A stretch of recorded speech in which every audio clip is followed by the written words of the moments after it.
parole est maintenant à monsieur Pierre-Jean Verzelen pour le groupe Les Indépendants. Monsieur le ministre des Transports, que se passe-t-il à la SNCF? Que va faire la SNCF? Nous savons bien que vous n'êtes pas le président de cette entreprise publique, mais enfin, l'État en est l'actionnaire unique. En général, 5% des trains annulés, c'est ce qu'on appelle un trafic normal à la SNCF. Mais nous constatons tous que depuis quelques semaines et de quelques mois, la situation se dégrade. Je vais prendre l'exemple d'une région que je connais bien, celle des Hauts-de-France. En plus des retards, depuis le mois d'avril, c'est près d'un train sur 10 en moyenne et chaque jour qui est annulé. Ce qui crée un climat de tension et d'anxiété pour les usagers et évidemment et notamment ceux qui travaillent.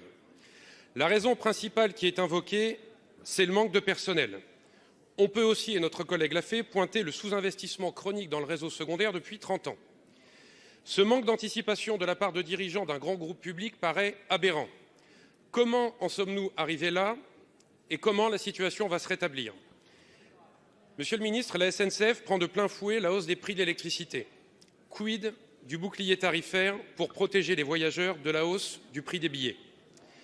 Déjà que nous savons que le train n'est pas forcément plus attractif que la voiture ou l'avion, au moment où la France prend des engagements à la COP27, on ne peut pas se satisfaire que le moyen de transport le plus économe en CO2 soit financièrement le moins intéressant. J'ajoute que les régions en charge des TER sont censées, je dis bien censées, avoir un dialogue quotidien avec la SNCF. Elles sont confrontées à un manque de transparence de la part de l'entreprise et aussi de ce qu'on peut appeler le triangle des Bermudes de la SNCF, c'est-à-dire une organisation, enfin une désorganisation plutôt, où il y a tellement d'interlocuteurs, on ne sait plus qui fait quoi, on ne sait plus qui vous répond et personne ne sait vous dire oui ou non. Monsieur le ministre, comment retrouver cette relation de confiance entre les régions et la SNCF? Comment rétablir l'offre de train? Et comment la SNCF va répercuter ou pas la hausse du coût de l'énergie sur le prix des billets? Merci. Merci, cher collègue. Monsieur le ministre Clément Beaune.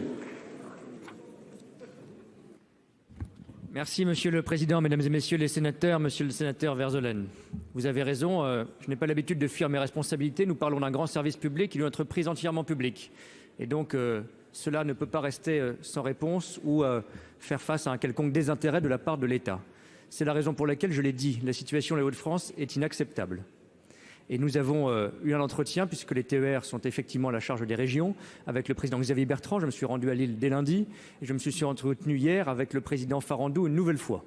Il y a un effort exceptionnel de formation qui est fait pour compenser ce que vous avez décrit, c'est-à-dire une pénurie de conducteurs qui, malheureusement, parce que cela fait partie des métiers en tension, ne concerne pas que la région des Hauts-de-France, mais concerne très fortement, très douloureusement, les usagers des Hauts-de-France aujourd'hui.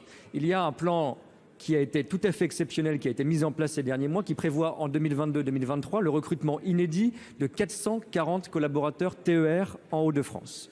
Mais j'ai demandé au président Farandou, face à la gravité de la situation, un plan exceptionnel d'urgence et d'accélération de ces recrutements par tous les moyens possibles qui sera présenté par l'entreprise dans les prochains jours en lien avec la région.